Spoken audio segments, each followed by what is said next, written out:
Kan sekarang anak-anak milenial dan generasi Z tuh seneng banget yang namanya staycation. Jadi nggak usah pergi jauh-jauh, akhir pekan aja nginep Iya, makanya di encourage sih sama Pak Gubernur ya untuk dibikin kawasan-kawasan baru ya di Jakarta untuk pariwisata. Contohnya udah ada M Block mungkin ya. Itu yang paling untuk di target untuk anak milenial, terus ada Tamrin 10 juga ya. Nah, itu beberapa tempat tuh di encourage lah untuk membuat kawasan-kawasan wisata baru seperti itu. Misalnya ada nanti di kawasan Sabang ya, dibilangnya kawasan kebun Bang Jaim. Antara Jalan Jaksa sama Jalan Sabang tuh dulu kebunnya Bang Jaim dibilangnya. Nah, itu lagi ditata gitu ya. Terus juga ada di Jakarta Selatan beberapa tempat gitu. Nah, Bang Jaim itu nantinya lebih ke kuliner lagi atau lebih atraksinya apa? Macam-macam sih.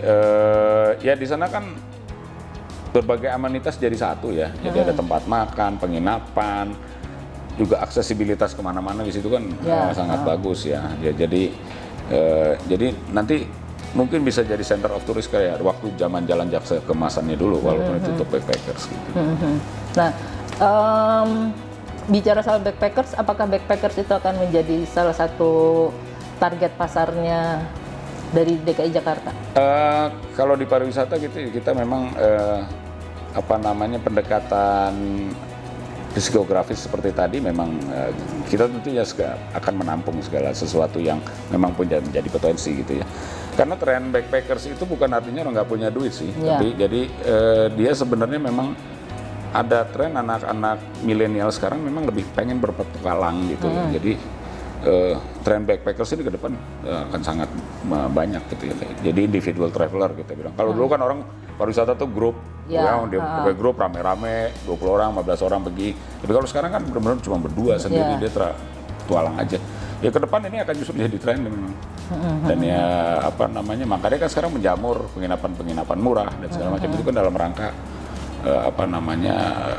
menggrab market tersebut. Nah, kalau yang saya lihat tuh operator wisata yang sebenarnya kecil tapi dia kerjasama dengan penginapan-penginapan itu dan akhirnya menjadi pergi ke sini bareng seperti kayak dulu di Kota Tua, tapi kan memang itu cuma komunitas tertentu. Nah, itu banyak sekarang juga makin banyak jenis-jenis atau paket-paket kreatif ya yang dibikin oleh ini bukan travel agent besar, justru bikin travel agent kecil, dia menggrab komunitas misalnya. Ya, dia kuliner satu hari itu berapa tempat yang keliling Jakarta, bahkan ada yang wisata gedung-gedung serem gitu dan itu banyak peminatnya gitu. Nah ini ke depan ya ini adu kreativitas lah sebenarnya dan kita support apapun yang mereka lakukan. Ada sekarang juga dia bikin paket wisata jalan kaki ya untuk di misalnya sekitar Jakarta Pusat ya, jalan kaki ke beberapa sites di sana yang menarik. Sambil menceritakan lah misalnya gedung ini, kebetulan di Jakarta kan di Jakarta Pusat kan banyak tempat-tempat yang menarik ya, misalnya ke Pasar Baru gitu ya. Ya dibikin cerita lah. Bisa dibikin cerita gitu kan ininya. Ya ini yang kita encourage, tentunya hal-hal seperti ini makin banyak tuh makin bagus, makin memperkaya hasanah pariwisata Kota Jakarta. Nah ini kan diperkirakan COVID kan katanya Juni selesai gitu. Tapi saya nggak tahu apakah karena sekarang anak-anak sekolah ini udah kebanyakan libur, terus nanti mereka ada libur sekolah lagi atau tidak. Itu nanti kira-kira event atau liburan terdekat itu kapan Pak? Nah ini belum ada kepastian untuk hal itu. Kita juga tunggu komando. Kalau di Jakarta tuh ada tim gugus COVID gitu ya. Nah itu yang memberikan komando nanti kira-kira kapan ini boleh PSBB-nya selesai atau ada pelonggaran-pelonggaran mungkin dari sisi social distancing gitu ya. Nah, kita semua komandonya dari sana dan ini belum ada yang bisa menentukan nih. Belum ada yang bisa.